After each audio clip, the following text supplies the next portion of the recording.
Chapitre 1. L'horrible maison. Tout commence un soir, et j'ai 12 ans. Nous venons d'emménager dans une vieille maison humide et sombre. Elle est pleine de charme, disent mes parents. Je sais qu'ils mentent. Qu'ils la trouvent horrible, comme moi. La vérité, c'est qu'ils n'ont pas eu le choix, parce que c'était la moins chère. Depuis que mon père est au chômage, on ne pouvait plus payer le loyer de l'appartement que nous habitions à Paris. Alors, un jour, on a mis toutes nos affaires dans un camion de location, et on est venu ici, dans cette toute petite ville où je ne connais personne. Autant vous dire que ma rentrée au collège a été lugubre. Mais depuis, papa a retrouvé du travail, du coup je me tais. Je ne dis pas que mes amis me manquent, ni que je trouve tout nul ici. La maison est plutôt grande, mais elle tombe en ruine. Des moisissures courent le long des fenêtres, les papiers peints se décollent et les marches de l'escalier sont toutes de guingois. Même en plein jour, avec sa petite tour penchée et ses volets cassés, elle a quelque chose de sinistre et de mystérieux. Comme si elle était vivante. Parfois, quand je passe ma main sur les murs, j'ai l'impression qu'ils respirent. Je sens leur haleine fraîche au bout de mes doigts. J'en ai la chair de poule. Depuis qu'on vit ici, je fais des cauchemars. Je me lève en sursaut dans l'obscurité, j'ai la sensation horrible qu'on entoure mon visage d'un voile invisible. Je me débats, j'allume la lumière et je m'aperçois qu'il ne s'agit que d'une toile d'araignée tissée pendant mon sommeil. Plus les jours passent et plus j'ai peur. J'ai peur tout le temps. La peur, c'est un peu comme l'amour. Cela ne se commande pas. Et cela ne se décommande pas non plus. Je me balade avec une lampe de poche. J'ai l'impression que ça me protège un peu. Je n'ose rien dire à mes parents. Je demande à avoir un chat.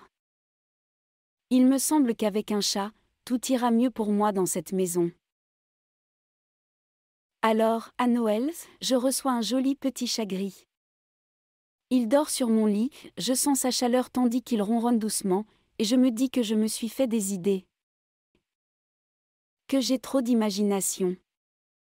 Peu à peu, la maison et moi, on est en train de faire la paix.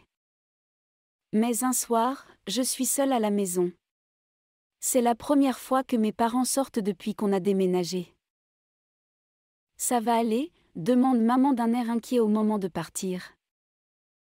Mon père fronce les sourcils et lève les yeux au plafond. Ça l'agace, toutes les précautions que maman prend pour moi. Forcément, il ne comprend pas. À mon âge, il devait être un garçon débrouillard. Et intrépide, ce que je ne suis pas.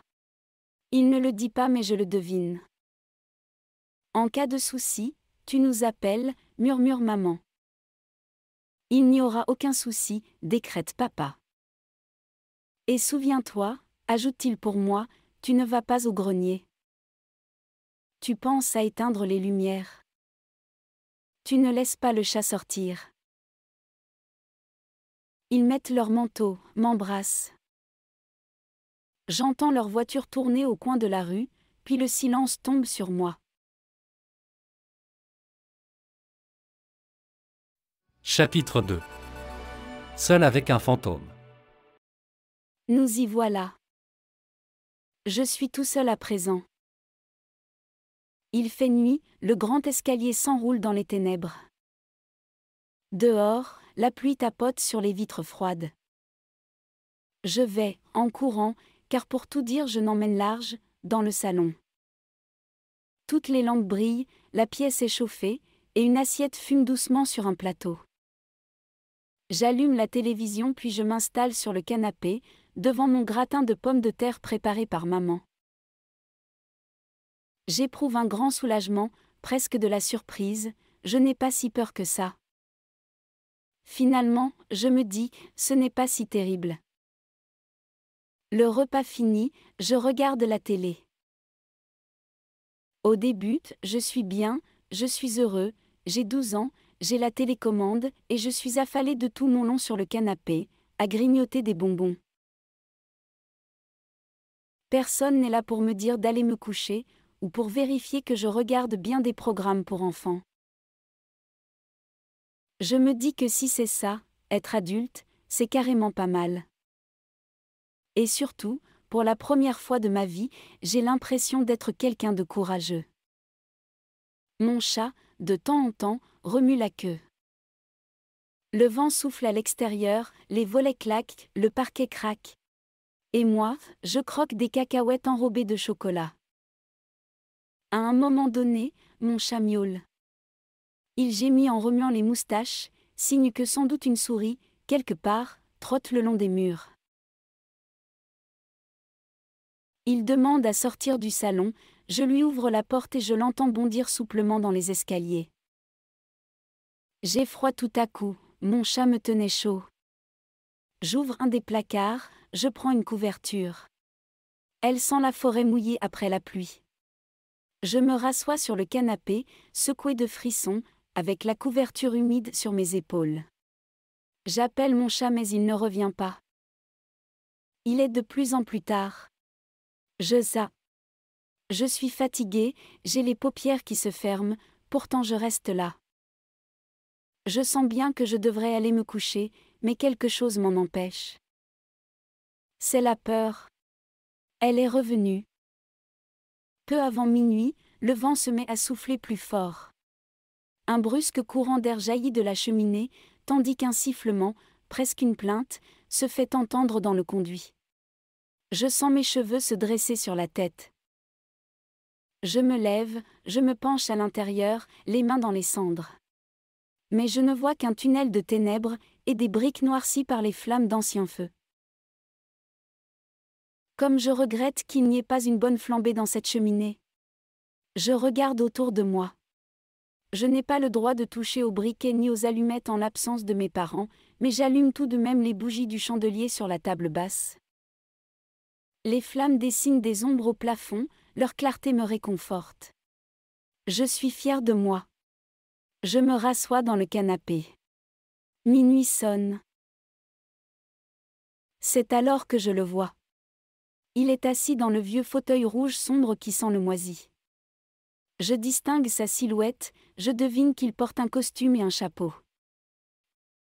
Mais je ne vois pas son visage, une sorte de brouillard le recouvre entièrement. Je cligne des yeux et je me rends compte qu'en fait, l'homme tout entier est composé de cette fumée, une sorte de brume grise et dense qui se dissipe lentement, si bien que les contours de son corps, de plus en plus flous, semblent s'étirer entre les coudes du fauteuil, puis disparaître. Je tremble. Et puis, je respire. C'est n'importe quoi. Je n'ai rien vu. Je suis juste fatiguée. Je me lève. J'éteins la télé, je souffle les bougies et j'embarque au passage les cacahuètes au chocolat. Mais au moment où je passe devant le fauteuil rouge pour quitter le salon, je distingue à nouveau l'ombre. Elle est là. Elle est revenue. J'ai l'impression qu'une eau glacée martèle mes épaules. Mes pieds sont collés au parquet, je ne peux plus bouger. J'ai peur comme jamais de ma vie. J'ai l'impression que mon cœur va s'arrêter de battre. Alors, soudain, un miaulement déchire l'air et mon chat surgit brusquement au milieu de la pièce. Il a les poils tout hérissés, et l'air aussi terrible et menaçant qu'un tigre en colère. Je regarde à nouveau le fauteuil rouge. Il est vide. Est-ce que je deviens fou? Mais mon chat, lui aussi, regarde le fauteuil. Puis moi. Puis le fauteuil. Il émet sorte de grondement sourd. Ça me redonne des forces. D'accord, je lui réponds. Ce sera notre secret.